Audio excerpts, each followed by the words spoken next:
When I look at boundaries, so at the root, boundaries are really what's okay and what's not okay. And Brene Brown talks about that quite a bit, right? What's okay and what's not okay. And I kind of call those binary boundaries. That's my term for those binary boundaries. And there are times in our lives where we really need binary boundaries, specifically a moment where it's really conflict oriented, or say it's an abusive situation, a toxic work environment where we need HR or something along those lines.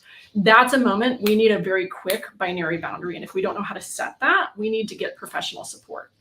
So I always like to put that caveat out there, because sometimes the work that I do in boundaries, I kind of call it the nuanced no.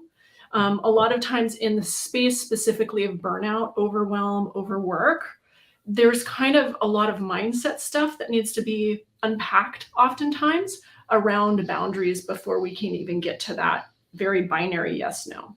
One of the things that I find oftentimes working with people around boundaries is the first thing that's really supportive for people is to understand the difference between a boundary and a limit. Oftentimes, the work that I've done, and I've asked tons of people, how many people have been formally trained in boundaries? Almost no one. We're not taught this in business school. We're not taught this on the job. Most of us personally have never had that kind of background. So understanding the difference between a boundary and a limit is for me, it's step one. So a boundary is really that point that marks the area of a limit. So a limit is that point that something can't go beyond it.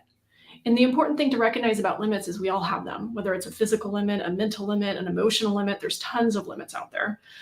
But if we hit a limit, there's nothing inherently wrong or bad about that limit. It just is. It's just something to be aware of. And the more we understand our limits, the more we can understand the boundaries that we need to set around those.